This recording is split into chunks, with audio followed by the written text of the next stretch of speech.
Matt Bernier with the DRFBets race of the day for Friday, August the 10th. Race number 7 down at Old Del Mar. A mile on the turf course. Fillies and mares, Calbreds.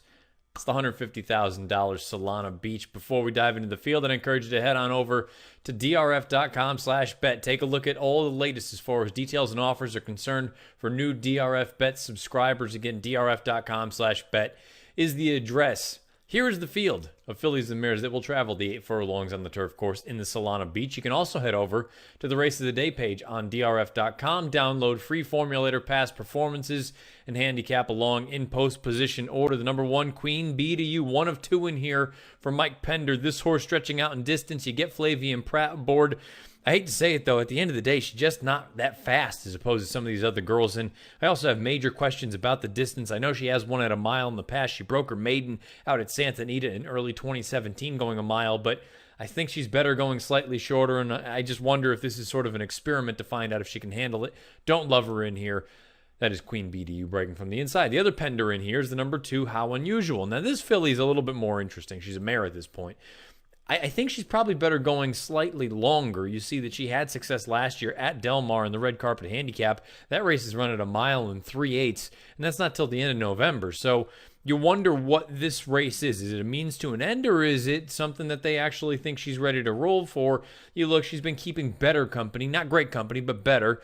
The sort of usual suspects that run in those graded stakes races in Southern California for the fillies and mares. She exits that Santa Ana. You had Madame Dance a lot, Midnight Crossing, Sassy Little Lila. They're all in the mid to high 80 sort of buyer range. If you think she can do that, she's interesting at a decent price, I would imagine. She's going to be coming from a little bit farther off of the pace, and that could be something that possibly compromises her. Or if the Timeform US pace projector is accurate, maybe it helps her. You see the number 9 horse, Cordiality, they have out there on the front end with the 1 and the 7 coming in behind. But that red bar, that's the important piece. They have the easy for me to say. They have the pace being fast, possibly helping horses coming from off of it, including the likes of How Unusual. We'll find out what we get from her coming off the bench. Number 3 is She Has the Right Stuff. I think this is an interesting runner for Patty Gallagher. Most recently ran in the Wilshire, again, against sort of the standard group of graded stakes runners in Southern California for the fillies and mares. The 4th, 5th, and 6th place finishers, they all returned to earn buyers of 88, 81, and 91. Storm the Hill, the winner that day, returned to earn a 90 buyer as well in her next start. So she's been keeping decent enough company. I'm really interested, though, in that run 2 starts back. And I know it was ages ago, nearly a calendar year ago.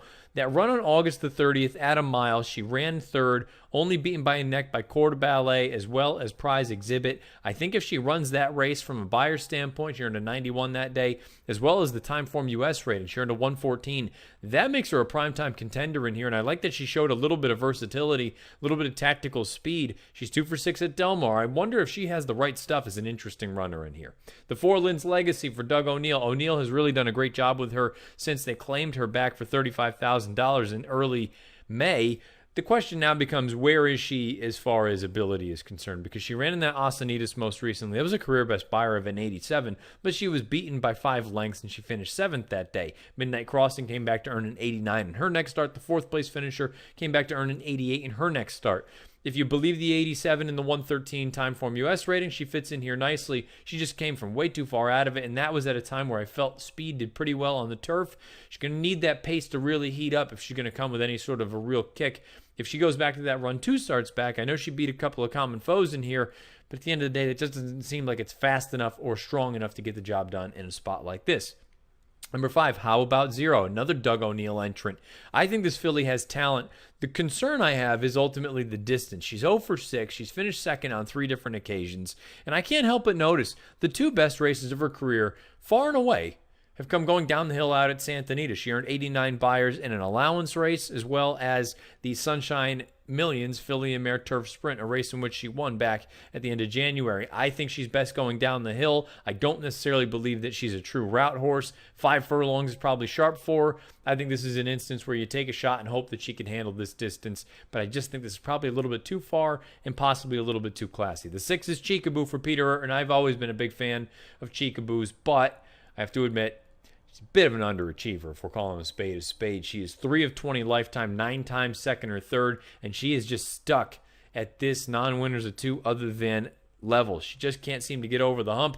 She shows up and runs more often than not. She's run 3 times here in 2018. She has 3 third-place finishes. I think she's another one for a minor award. I think there's a scenario where she could win this race if the pace really does materialize, but I think she's best used underneath. You figure she's going to be a middling price. She's one that possibly can spice up some exotics.